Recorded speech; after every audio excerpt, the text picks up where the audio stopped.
There's a relationship to prayer and obedience in your walk with Christ. So many people have the idea that prayer is where you go and you get away from everything in life. And I've talked about having a special place where you get alone, and that's good and that's great. But prayer is not separated from real life. You see, there's a link between prayer and obedience to God.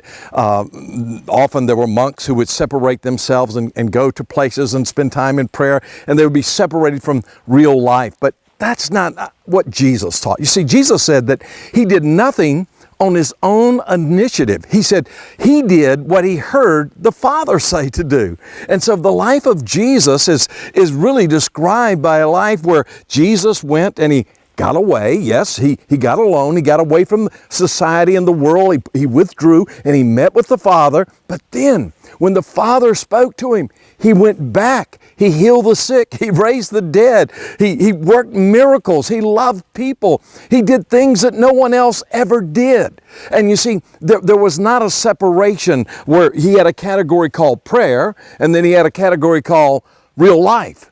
You see, it was all combined. And so obedience becomes a very, very important thing. In fact, Jesus told a parable about this. He said there was a man who was hurt and there was this very pious man who came by and he prayed for the man who was hurt, but he didn't do anything to help him.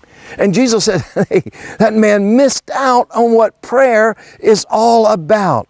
In my own walk with God, over these many years, I've discovered that a lot of times the power I have in prayer is directly related to the way I obey God. And by the way, it's sort of a wheel that turns, and it's that we pray. That gives us the power to obey. When we obey, that gives us power in prayer. And then we grow. And this just keeps turning it, and we grow, and it gets bigger and bigger, and life gets more exciting, and prayer gets more exciting.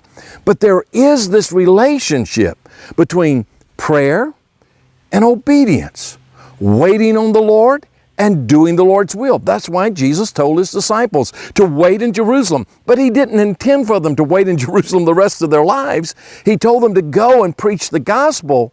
But He said, first, wait for the promise of the Father. And you find this pattern in the believers in the early church. They waited and they preached the gospel. So there's this prayer and obedience are linked together. There's power in prayer when you obey.